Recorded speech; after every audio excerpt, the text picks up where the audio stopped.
talk about U.S. China relations. That's about as big and serious as you can get on this planet right now. And let me introduce our quite wonderful panel to do that. And before I do, is everyone having a good time? Yeah! It's the Yale-China way, it's serious with good fun. So I'm glad to hear that. With us this evening, let me introduce from my left, Chris Merck. Chris is the president, currently, of the American Chamber of Commerce in Beijing. He, just to show you something more of the Yale-China legacy in the world today, he was a teaching fellow at New Asia College. He's a doctorate in East Asian Studies from Princeton. He was, a member of the Yale Board of Trustees and previously served as its president. Terry Lautz is with us. Recently left this position as Vice President and Secretary of the Henry Luce Foundation, with its large influence in U.S.-Asia relations. He was, back in the day, Hong Kong Office Director for Yale-China and was Chair of the Board of Trustees when I became a trustee. He was Chair from June 2004 to June 2010. So we are much in debt to Terry for his very recent service to Yale-China. Also, studies in East Asian Studies and PhD from Stanford. Sorry to go back to all these academic credentials. We're all Yale and China at heart, come on. And finally, Stephen Orlins is with us. He has been president of the National Committee on U.S. China Relations since 2005. Before that, he was managing director of Carlyle Asia, chairman of the board of the Taiwan Broadband Communications Corporation.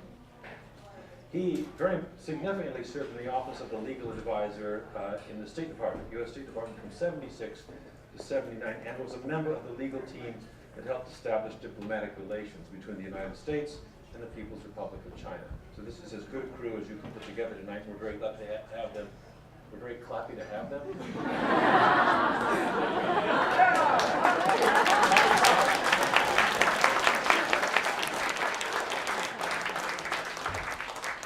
U.S.-China relations may be in big trouble after tonight. Right, after my experience of the last panel, I'm simply going to throw out all the questions that I put to them by email. We don't have nearly enough time to get to all of them, to give a sense of sort of zone of interest, and then you guys, please dive in where you will. These are the questions that I put to the panel tonight. First of all, looking at the United States and China, how well do these countries understand each other? At the popular level, at the leadership level? What are the top binding forces in this relationship? The top forces for cooperation and harmony, and what are the top dynamics that could generate conflict in the years ahead? If a significant point of conflict arises in this relationship, what will it be? How will it be resolved? Are we in it now, with trade and with currency flap that's underway? How do you see the U.S.-China relationship evolving in the next 10 to 15 years? And how do, thinking of Yale-China and its work, how do personal relationships factor into this great overall relationship? We have 20 minutes.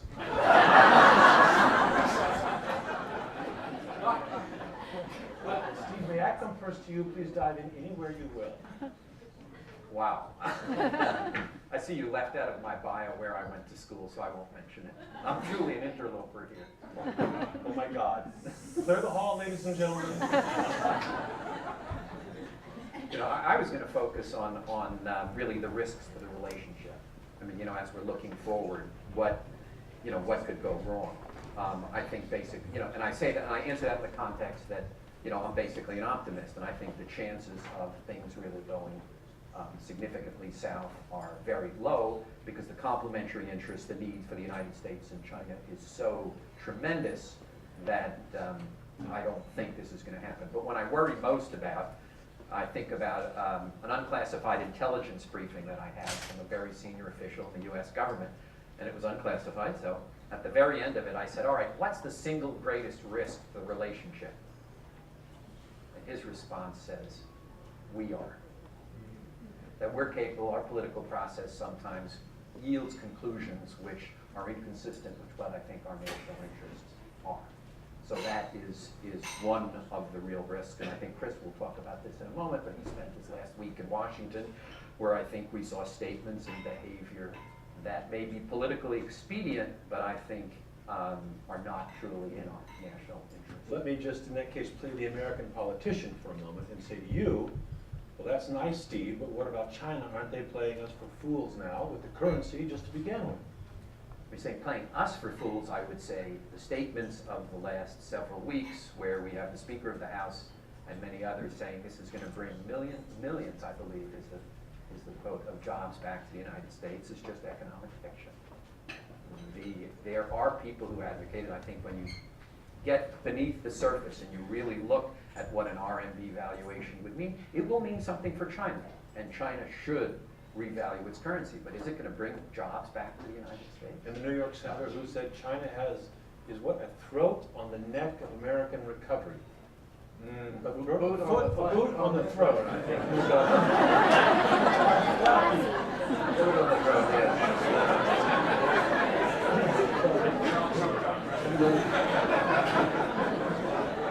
Could be a new quote. Among friends, please. And we are in the state of New York. Yes, that was Senator Schumer. Yes, Yes, that's it what was Senator Senator Schumer. What about it, Chris? Does China have its boot on the throat of American recovery? Oh, now it comes to me, huh? You've just been testifying in the last couple of weeks before Congress. Yes, I have. So you know the temperature. Yes, and I think in the trade association world now representing the American business community in China, we've been trying to change the conversation away from the currency issue more toward issues of market access and intellectual property and industrial policy and American competitiveness going forward. And we've had, I would say, only modest success in doing that. I testified twice in the last few months before the Ways and Means Committee on June 16th, and then again last week before the Congressional Executive Commission on China and that one was specifically on intellectual property rights. But the conversation was entirely about currency, and we couldn't really move people off that topic. And then on Wednesday, the House passed legislation that will enable trade sanctions to be brought against China on the basis of currency analysis. Yes, but Chairman Levin in the markup took the Ryan bill, which would have mandated that, and essentially took all the teeth out of it. Is that your work, Chris? Is that how it works? It was. Yes, I think he, no, well, there were a lot of people involved in it. I think he produced a bill which was, at least by using the terminology and the language of the World Trade Organization, it's at least arguably in compliance with our treaty obligations. And it simply authorizes the Commerce Department to do this after investigation, not requiring it. And having done that, the ranking minority member, Mr. Kemp, gave his support, and at that point we were clearly going to be well over 300 in the House of Representatives, which we were. It was a big bipartisan majority. We opposed it, as did most of the business community, and I think this puts us on a slippery slope that I would rather not be on, but it is a much better outcome than the one we might have had. The Ryan bill had 140-some co-sponsors, so that was a real clear and present danger, as I kept saying to my friends in Beijing.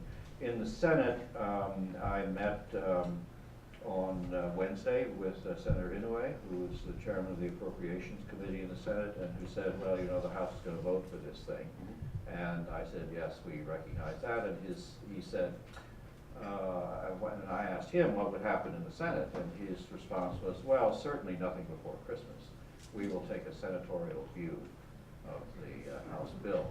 And Saucer that cools the hot subsequently, Senator Schumer, who has his own bill, gave a speech in the Senate welcoming the House action and criticizing in very explicit and heated terms Chinese inaction on the currency as he sees it. But he also said he would pursue his own bill later in the year rather than trying to pursue the House bill. If the House bill had been brought to the floor of the Senate, it would have passed, and you know that would not have been a good outcome. So I think Senator Schumer's message was that he was going to allow a bit of time to pass, and that's about as good an outcome as we could have hoped for. So I will be saying to the Chinese when I go back to Beijing next week that this is I've never seen the Congress more frustrated and impatient and more hostile to economic reason than I currently see it, and that they should take this seriously, but on the other hand, it's still in the category of sending a message rather than actually doing something that would lead us to a trade war.